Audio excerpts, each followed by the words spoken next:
Hello, friends.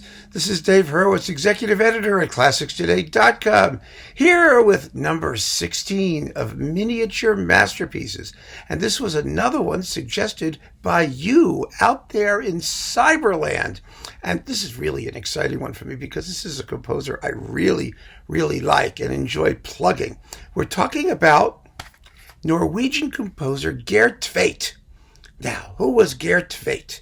Some of you may recall that I did a little mention of him in my first chat on infusion music to listen to while you're in the hospital getting infused for multiple sclerosis, because he wrote a fabulous suite, 6 suites, 4 of which survive, of Hardanger folk song arrangements, all of which, or most of which, fit into our criteria of a miniature masterpiece of 2 minutes or less. It's kind of amazing how many of them work that way. And so he is the perfect miniature masterpiece composer, and he's also a contemporary voice that's well worth getting to know. So let's talk about him just for a second. His years were, 1908 to 1981. He was like 72-ish when he died of alcoholism. He drank himself to death. His life was rather tragic and kind of weird in many, many ways.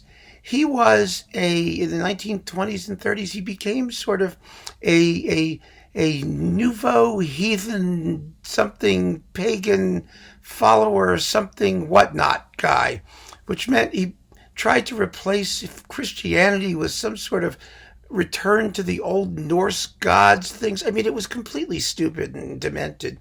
But that's kind of what he was into.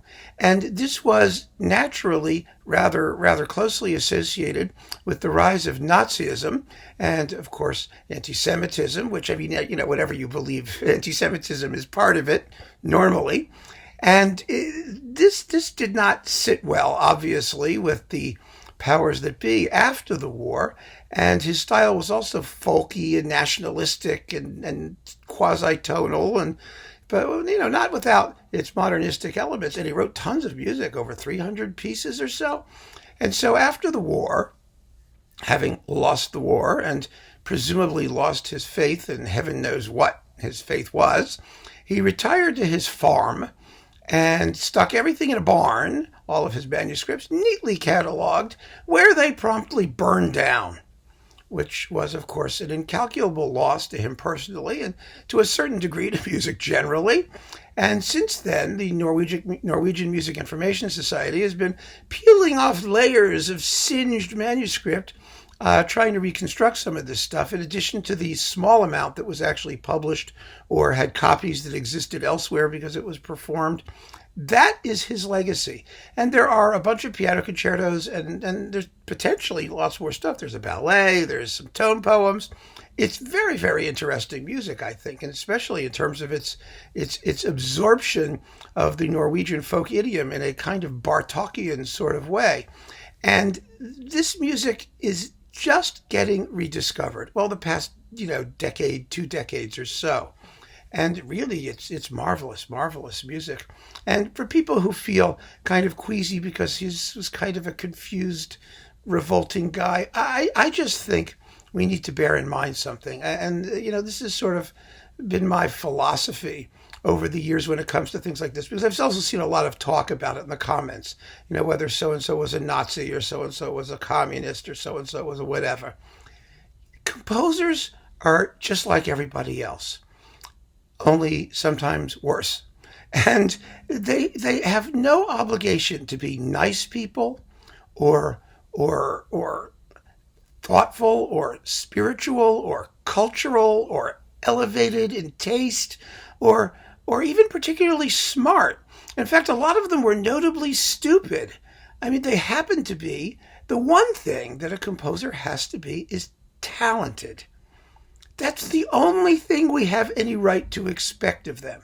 And if they have that, well, does it excuse all the rest of it? Maybe, maybe not. I don't know. But it certainly justifies our paying attention to them. And That's really the only thing I think that matters. I mean, the rest of it is fascinating from a historical or biographical point of view, but basically irrelevant, because the fact of the matter is that if you really got to know most of these people, aside from the fact that they were artists and therefore navel-gazing narcissists that probably would have driven you insane in 10 minutes, you wouldn't have wanted to know them for a host of other reasons anyway.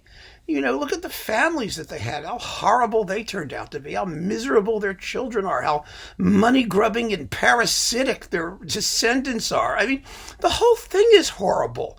So let's just put it aside and listen to the music. And if the music is good, that's what we need to know. Now, with Geirr Tveitt, the music is really, really good. And his Hardanger folk song suites, numbers 1, 4, 2, and 5, are coupled here on Naxos. They survive. There are similar recordings, equally fine, on the Bis label of the same music, as well as several other discs of his works. And the one that you suggested, I have it here, is exactly, let's see, it's 1 minute and 48 seconds long, and it's called Langeleik It's a Langeleik, which means a Langeleik Tune. It's just beautiful. I mean, who cares where it's from or what it is? It's just a lovely piece of music. And the arrangements are fascinating. Some of them quite modernistic sounding, some of them very daring in their orchestration, some of them quite dense in texture. It's a fascinating, fascinating suite. So this is from suite number 1. Now, some of them have little subtitles. Suite number 4 is a wedding suite. Let's see here. And suite number 3 is mountain songs. And suite number 5 is troll tunes. I love the troll tunes. There's a fantastic Ragnarok sort of apocalypse thing that's lots of fun. It's somewhere in here. But here is the Langeleik Tune by Geirr Tveitt, a miniature masterpiece without any doubt.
Fun, wasn't it? It's marvelous stuff. It really is great stuff. And you don't have to be getting infused in a hospital to listen to it. You could take any pile of these and mix them and match them and play them however you want for as long as you want. They're really handy to have around if you want like ringtones or short bits of music, or if you want to just sit down and listen to the more extended stuff. And his piano concertos are often quite beautiful too. Some marvelous, marvelous music in there. And Baldur's Dream, the ballet, which is on Bis, it's an extraordinary piece of music that was very carefully reconstructed. Many, many years people thought it had disappeared. It dates from the 1930s. And, the interesting thing is that we can expect possibly that more works will be recovered from the piles of singed manuscript stuff that are sitting around somewhere in Norway. It's a big, expensive project to do, as you can imagine, assuming that it's actually possible to recover this stuff. Somebody has to do it, and it's not going to happen quickly. But the potential is there.